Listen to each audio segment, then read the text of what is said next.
way to study for an exam. Have you ever studied really, really hard for an exam and finally you get a bad grade? Please raise your hand. Okay, I didn't. But it's because in my school career, I didn't study hard for an exam.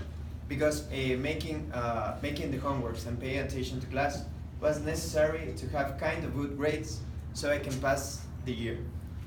When I came here to the school, to college, I have the first chemistry exam and I got a beautiful F because I didn't work hard to have a good grade.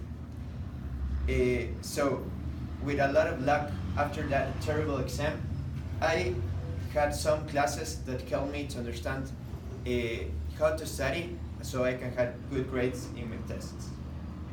Okay, the three topics that I'm going to cover in my speech are how memory works and how you can use this information to study in a good way, how you can administrate your time in an efficient way, and how to be calm and relaxed during an exam.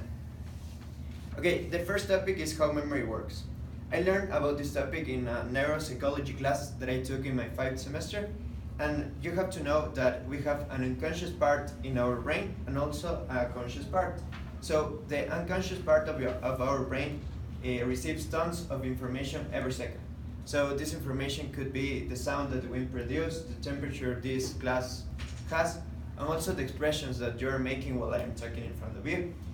If you don't transform this information into rational thoughts, it will disappear in a few minutes from your brain. So when you're reading something for your test, you have to transform this information into rational thought so you can save it into your brain.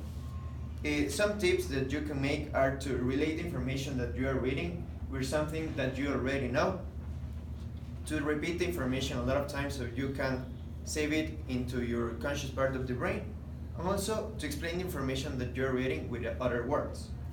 After you do that, you have to create a new nervous connection that is called memory. This means that when you create a new nervous connection in your brain, you're creating a new memory, and information is stored in it. So to save the information in a correct way, you have to make more than one study session. This means that you have to start to study minimum 2 days before your test. And here it comes the second point, that is how to administrate your time in an efficient way so you can have time to make more than one study session and you don't have to study all the material, all the things you have to know for the test the night before. So to administrate your time in an efficient way, you have to create goals. So you can make things that let you reach that goal. Other tip that you can make to administrate your time in a correct way is to have a schedule not only for your classes. You have to make a schedule for all your time. So you can determine what activities you have to do to reach your goals. And finally, you can use technology to create alarms that tell you what you have to do at some time. So you can go to the gym, make homework, and also make more than one study session. The third topic is to being calm during your study and also being calm and relaxed in your test. Some tips that I learned in my Buddhism class that I took it in the last semester is that you can drink tea before your test. Also, you have to eat well in the morning when you have to do the test. You can also make breathing exercises so you can relax yourself, and also making some cardiovascular exercise in the morning is useful so you can be calm and relaxed during your exam. And one important tip is that you have to sleep well the night before your exam. If you do these 5 tips, you can create good chemistry in your brain. And if you have good chemistry in your brain, you can use all the information that is stored correctly and strongly in your nervous connections.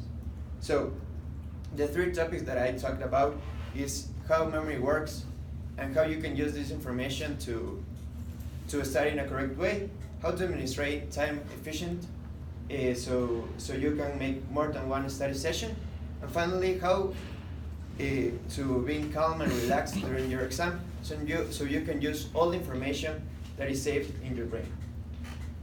These three tools can transform you from a bad test maker into a great test maker. So let's start now.